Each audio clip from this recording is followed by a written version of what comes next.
নমস্কাৰ আকৌ এটা ভিডিঅ'লৈ আপোনালোকক স্বাগতম জনালো। আজি মই আহিছো একাদশ অসম আৰক্ষী বাহিনীৰ আমাৰ কেম্পাছত আহিছো। একচুৱেলি আহি পিনে মই অলপ বেলেগ এটা জেগাত অলপ ওলাই আহিছো আৰু এই জেগাত অহাৰ কাৰণটো হ'ল এইটো দেখা পাইছে মই দেৰগাঁৱত আছো একচুৱেলি। আৰু দেৰগাঁও নাইবা গোলাঘাটত আহিলে আপোনালোকে জানিব যে ইয়াত চাহৰ কাৰণে এটা অতি বিখ্যাত জেগা অসমৰ ভিতৰত। আৰু সেয়ে এইটো এটা দেখিছে অতি সুন্দৰ পৰিৱেশ, চাহৰ বাগান, এইটো 4 ৰাউণ্ড গোটেই চাহ, এইটো দেখিছে চাহপাত। গতিকে অসমৰ গৌৰৱ চাহৰ মাজত মই আছো আৰু ইয়াতে মোৰ সহকৰ্মী তথা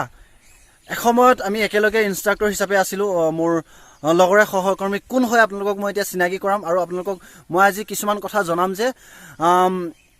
অসম আৰক্ষীত সোমোৱাৰ পিছত আপোনালোকে যিহেতু ABUB ইণ্টাৰভিউ অলৰেডি সকলোৱে দিছে আৰু পাছো কৰিছে কিছুমানে, আৰু ৰিটেনত পাছ কৰাৰ পিছত আপোনালোকে নৰ্মেলি মেডিকেল হ'ব, মেডিকেল খোৱাৰ পাছতে আপোনালোকে অসম আৰক্ষীৰ বেছিক ট্ৰেইনিং কৰাৰ সুযোগ পাব। গতিকে সেই সুযোগ পোৱাৰ পিছতে পৰ্যায়ক্ৰমে আপোনালোকে বহুতেই চাকৰি কমপ্লিট ট্ৰেইনিং কৰাৰ পিছত নৰ্মেলি গম পাব, যাব বিচাৰিব যে কিছুমানে ইনষ্ট্ৰাক্টৰ যাব বিচাৰে আৰু সেই ইনষ্ট্ৰাক্টৰ কেনেকৈ আপোনালোকে হ'ব পাৰি, নাইবা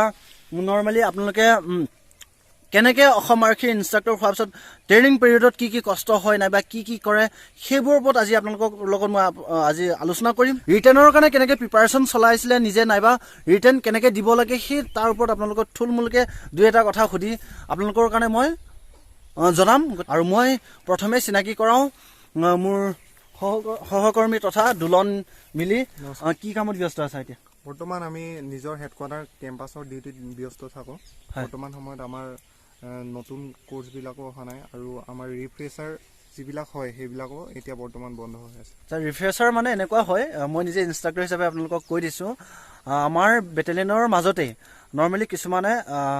বহুতে ট্ৰেইনিং আগতে পুৰণা লোৱা, কিন্তু এতিয়া মাজে মাজে আমাৰ প্ৰত্যেকটো প্লাটুন থাকে বেলেগ বেলেগ জেগাত। আৰু একাদশ অসম আৰক্ষী বাহিনীৰ এটা কথা যে অসমৰ সকলোতকৈ বেটেলিয়নবোৰৰ ভিতৰত আমাৰ ইয়াতেই বেছি গুল্ম আছে, প্লাটুন গুল্ম অৰ্থাৎ প্লাটুন হয়। গতিকে সেই প্লাটুনবোৰৰ পৰা এটা প্লাটুন মাতে যে মাজে মাজে মাতি থাকে ট্ৰেইনিঙৰ কাৰণে, আৰু সেইটো ৰিফ্ৰেছাৰ বুলি কোৱা যায় আৰু সিহঁতক নৰ্মেলি ৰিফ্ৰেছ কৰা হয়। আৰু তাৰপিছত বাকী আজি ক'ব লাগিব যে ৰিটেনৰ কাৰণে অলপ কথা সুধিব হৈছে বহুতে, যিহেতু ABUB ইণ্টাৰভিউ অলৰেডি দিলে আৰু পাছো কৰিছে, কিছুমানে ফেইল কৰিছে। ABUB সিহঁতি যিহেতু পাছ কৰিছে, সিহঁতক ৰিটেনৰ কাৰণে কিবা পৰামৰ্শ দিব, নিজে প্ৰেক্টিচ কেনেকৈ, পঢ়াৰ কাৰণে কিমান ঘণ্টা পঢ়িছিলে নাইবা কেনেকৈ প্ৰিপাৰেশ্যন চলাইছিলে সেইটো জানিব বিচাৰে। হয়, আমি প্ৰিপেৰেশ্যনটো ৰিটেনৰ কাৰণে এনেকুৱা ধৰণে কৰি লৈছিলোঁ। আমি কমেও এটা আমাৰ লগৰ 6-7জন মানে একেলগে আমি এটা নিৰ্দিষ্ট এটা টাইম লৈছিলোঁ। আমি গধূলি 7টা মানৰ পৰা প্ৰায় 10টা মান বা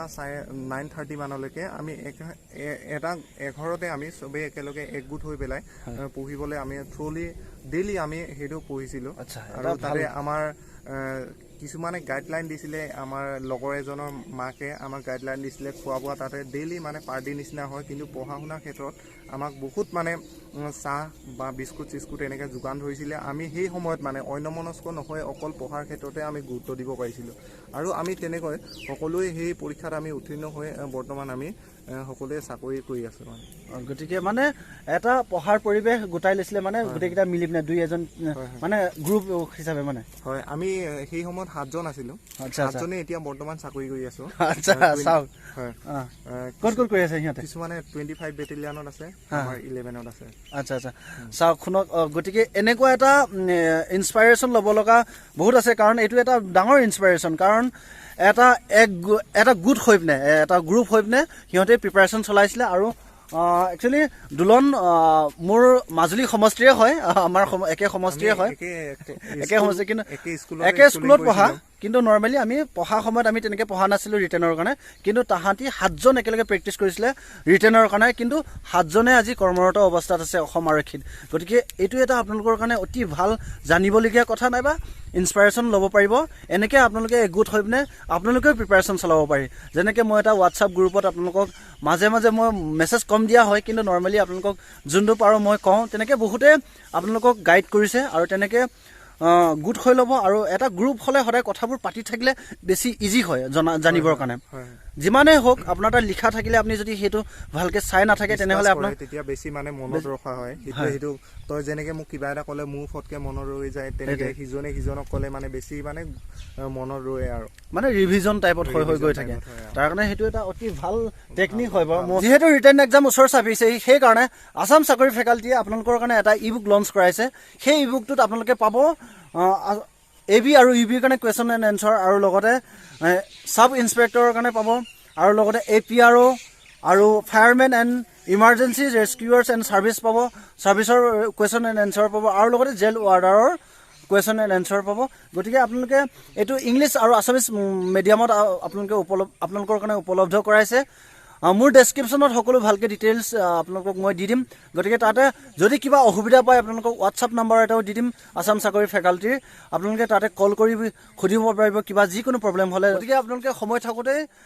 এভেইলেবল থাকোঁতে আপোনালোকে পাৰ্চেছ কৰি লওক আৰু অতি কম দামত আপোনালোকৰ কাৰণে এইটো কিতাপ উলিয়াই দিছে অনলাইন আৰু তাৰপিছতে বাকী এতিয়া বহুতেই জানিব বিচাৰে যিহেতু এইটো দোলনৰ চাওক ড্ৰেছটো এইটো বেটেলিয়ানৰ ড্ৰেছ হয় একচুৱেলি এইটো আৰু ইয়াৰ লগতে বেলেগ বেলেগ কালাৰো আছে আৰু ডিষ্ট্ৰিক্টৰ টাইপত ড্ৰেছো পিন্ধে কিন্তু নৰ্মেলি আমাৰ বেটেলিয়ানৰ ড্ৰেছটো এনেকুৱা হয় এইটো ডাঙৰি বুলি কোৱা যায় গতিকে এই ড্ৰেছটো পিন্ধাৰ আঁৰত মই নৰ্মেলি এটা কথা সোধোঁ যে বহুতে জানিব বিচাৰে যে বেটেলিয়ানৰ ডিউটি কেনেকৈ পৰে নৰ্মেলি কি ডিউটি হয় যেনেকৈ ডিষ্ট্ৰিক্টৰ মানুহ হেৰি থানা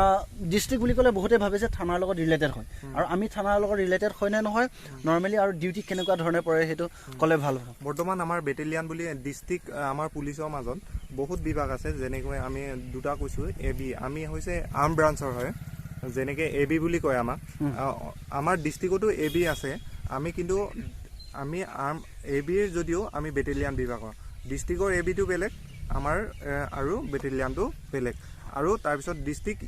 UB বুলি কয় সেইটো UBটো মই বেলেগক সুধিম বাৰু কিন্তু নৰ্মেলি আমাৰ ABৰ ওপৰত সিহঁতি জানিব বিচাৰে AB আমাৰ যেনে মই AB বুলি ক'লে আমাৰ বেটেলিয়ানৰ ওপৰত মই ক'ব বিচাৰিছোঁ আমাৰ একাদশ অসম আৰক্ষী বাহিনীৰ মেইন হেডকোৱাৰ্টাৰটো হৈছে কাৰ্যালয়টো হৈছে আমাৰ দেৰগাঁৱৰ পৰা বিভিন্ন জেগাত আমাৰ প্লাটুন বুলি কয়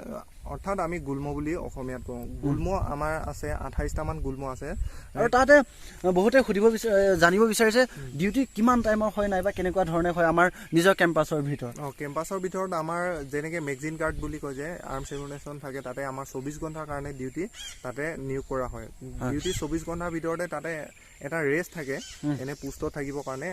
তাতে কেনেকৈ ডিউটি মাৰে সেইটো ক'ব নালাগে বাৰু টাইম থাকে আৰু তাৰপিছত নিজৰ অফিচিয়েল টাইম অফিচ ডিউটিবিলাক অফিচিয়েল ডিউটি মাৰে আৰু নাইটত যিবিলাক পেট্ৰলিং কৰে তাতে 6 ঘণ্টাকৈ কৰে আৰু তাতে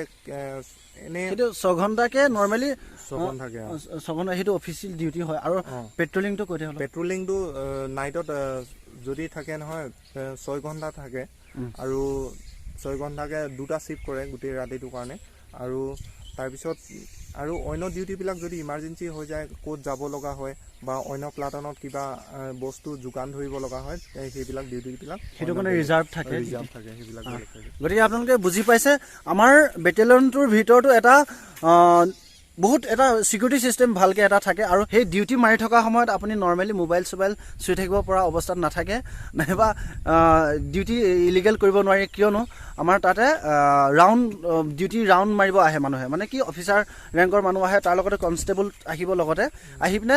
ৰাতি ৰাউণ্ড চাই যায় মানে ডিউটি মাৰি আছে নাই তেনেকৈ চেক কৰিব আহে গতিকে সেইবোৰ এটা ভাল স্মৃতি আছিল এসময়ত একাদশ অসম আৰক্ষী বাহিনী যেতিয়া ডিউটি মাৰি আছিলোঁ আৰু এতিয়া সেইবোৰ তেনেকৈ বৰকৈ নপৰে বেলেগ বেলেগ ডিউটি হয় আমাৰ যিহেতু অসম আৰক্ষী অনলি এটা ডিউটি নাথাকে বহুত বেলেগ বেলেগ বিভাগ আছে আৰু চবৰে কৰ্মৰ ডিউটিৰ আৱাৰো বেলেগ বেলেগ আৰু ডিউটিৰ কামো বেলেগ বেলেগ গতিকে মই এতিয়া অলৰেডি বেলেগ এটা কামত নিয়োজিত হৈ আছোঁ